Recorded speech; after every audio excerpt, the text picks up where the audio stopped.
Only on NBC5 tonight, there's a spot just outside of Jacksonville that holds a special place in one Rogue Valley man's heart. Tonight, he's working tirelessly to leave it better than he found it for the sake of his father and those around him. He was my soulmate, and he was everything. Marcia and Dennis Allen met at a drive-in diner in 1963.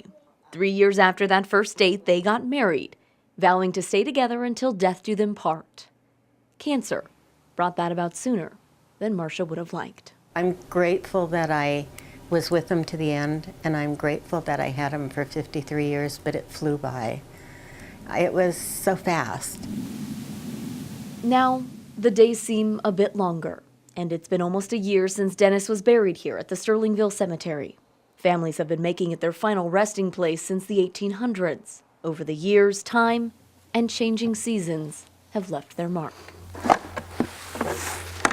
The cemetery doesn't have a full-time caretaker, no part-time staff either.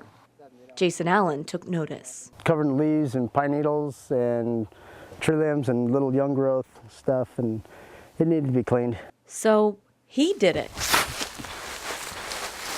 First around his father's headstone, then the one beside it.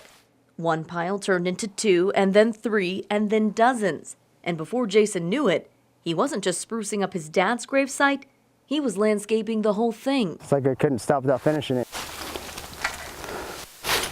1 week later, headstones that were once buried are back on display from the 1800s to the 2000s and everything in between. Once I started, it was a good feeling, so I just kept going. This is your final resting place. You know, it should look good. And it didn't stop at cleanup. Jason then went through and placed flowers at every single site. I kept going, buying more and buying more. He's been at it for over a week now, but he has no plans to stop until the work is done.